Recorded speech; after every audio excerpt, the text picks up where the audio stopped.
Halo semuanya, di sini Ibu akan coba membuat penjelasan mengenai gerak GLB dan GLBB.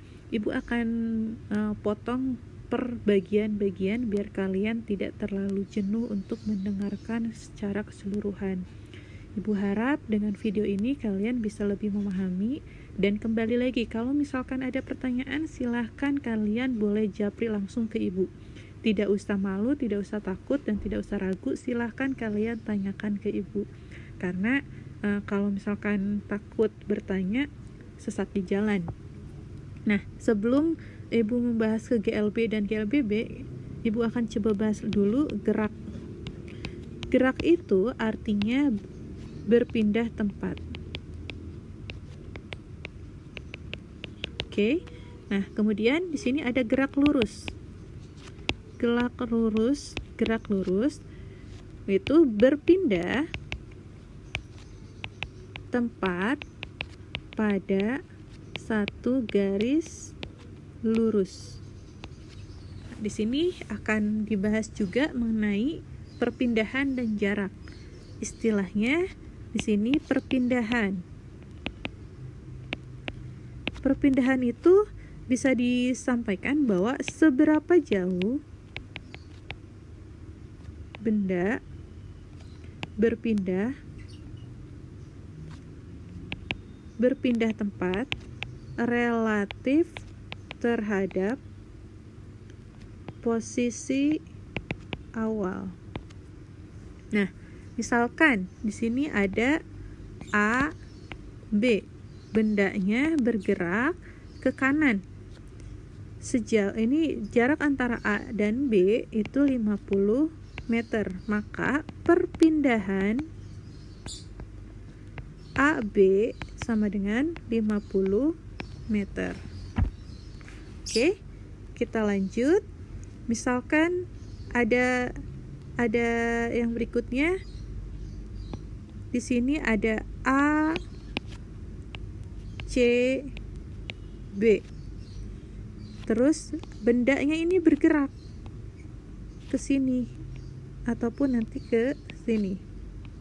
Ini titik C. Nah, antara A dan C itu 35 meter. C dan B ini 15 meter. Berarti untuk jarak seluruhnya ini 50 meter.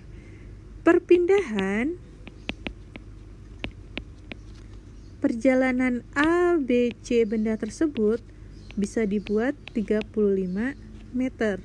Karena perpindahan itu dia termasuk besaran vektor, otomatis arah itu akan mempengaruhi nilainya. Dan sangat memang berpengaruh. Kan waktu kemarin Ibu bahas tentang vektor, kalau skalar itu hanya angka saja, kalau vektor itu ada angka dan arah.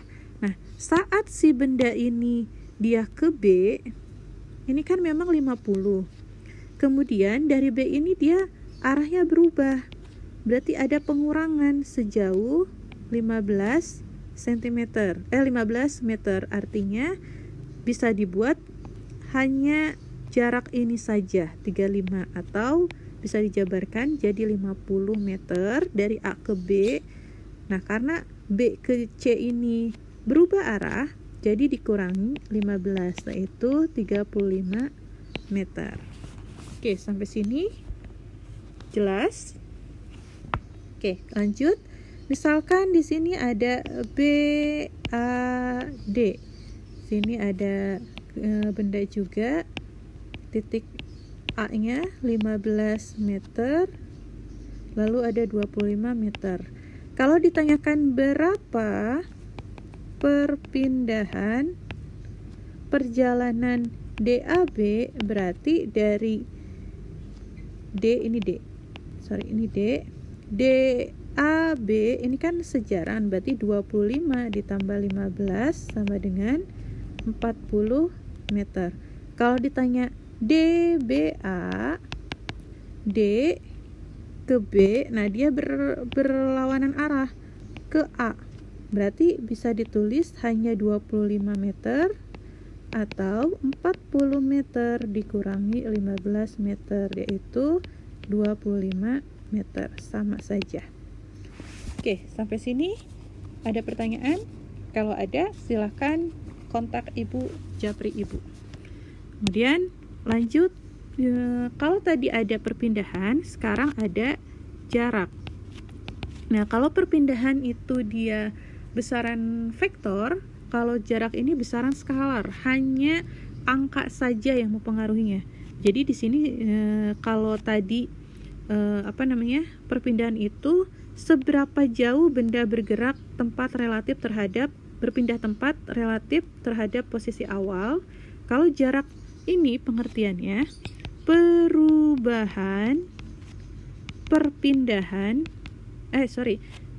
kalau misalkan jarak ini seberapa jauh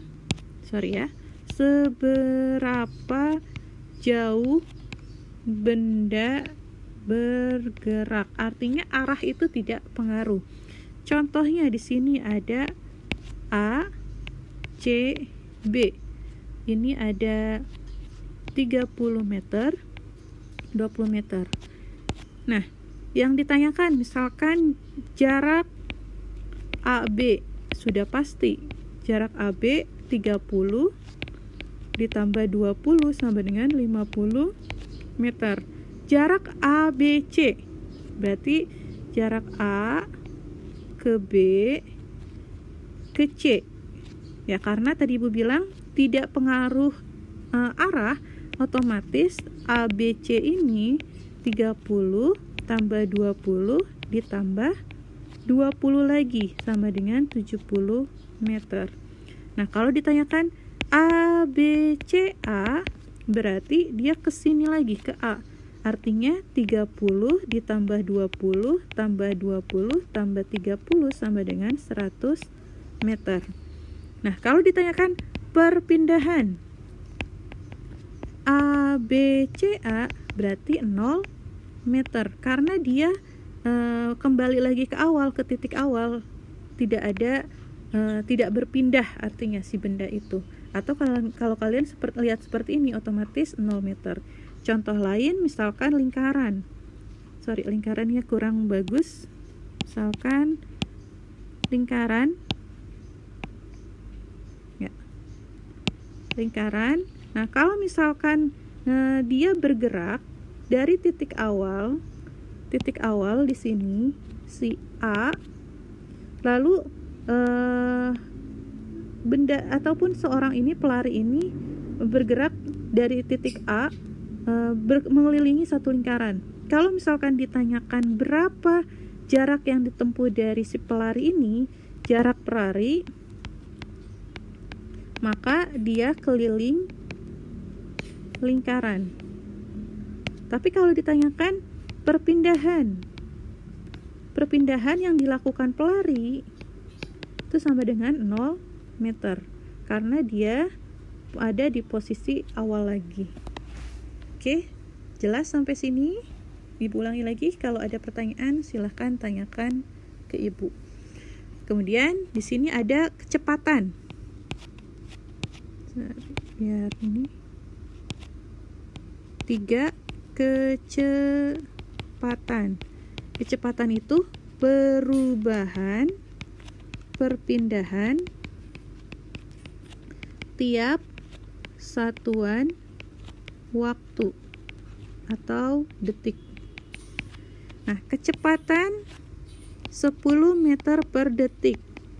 Berarti ini bisa dijabarkan benda berpindah tempat sejauh 10 meter tiap detik. Berarti di sini dalam 1 detik ini 10 meter. Kalau 2 detik berarti 20 meter. Kalau 3 detik itu 30 meter. Kalau misalkan 100 detik berarti 100 meter. Oke. Sampai sini oke ya.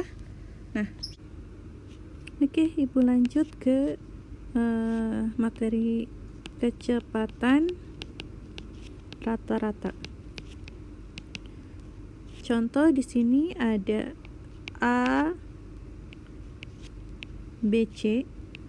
Lalu di sini ada benda bergerak dengan kecepatan 3 meter per detik, kemudian 1 meter per detik, lalu ada 5 meter per detik. Oke, 5 meter per detik, lalu ada 3 meter per detik. Nah, berarti di sini diketahui jarak antara A B itu 40 meter, B ke C itu 10 meter, A B sama dengan 40 meter, waktu TAB sama dengan 10 detik. Maka kecepatan rata-rata sama dengan 40 dibagi 10, yaitu 4 meter per detik. Nah, sekarang yang ditanyakan kecepatan rata-rata ABC. Sini BC-nya itu kan 10 meter. Lalu TBC berarti 2 detik. 2 detik dari mana? Yaitu 10 dibagi 5. Ya, 10 meter dibagi 5 meter per detik, yaitu 2 detik. Nah, berarti di sini dituliskan kecepatan rata-rata ABC sama dengan 30 meter, karena kan kecepatan itu vektor dari 40 lalu balik lagi ke C, ini berbalik arah, jadi 40 dikurangi 10 sampai dengan 30 meter. Lalu waktunya itu dijumlahkan semua, yaitu 3 ditambah 5 tambah 1 tambah 3 sama dengan 12 detik, sama dengan 2,5 meter per detik. Lalu selanjutnya nomor 5, kelajuan rata-rata. Di sini pengertiannya jarak rata-rata yang ditempuh tiap detik. Satuan waktu. Nah, kelajuan rata-rata ABC itu 50 meter per 12 detik, sama dengan 1/6 meter per detik. Ini contohnya masih yang sebelumnya ya. Nah, kalau misalkan kecepatan itu termasuk vektor, kalau kelajuan itu termasuk skalar. Jadi dia kalau misalkan dari A B C artinya 40 ditambah 10, hasilnya 50. Makanya jadi 50 per 12. Dan yang terakhir, kelajuan. Kelajuan itu angka yang ditunjukkan speedometer. Speedometer itu apa? Speedometer itu alat untuk mengukur kecepatan. Nah, ini kelajuan dari speedometer. Misalkan ada 0, 10, 20, 30, 40, 50, 60, 70, 80. Kalau misalkan menunjukkan ke 30 berarti kilometer per jam. Ini biasanya ada di motor ataupun mobil. Nah, Ibu pengen meluruskan kembali bahwa pada gerak lurus satu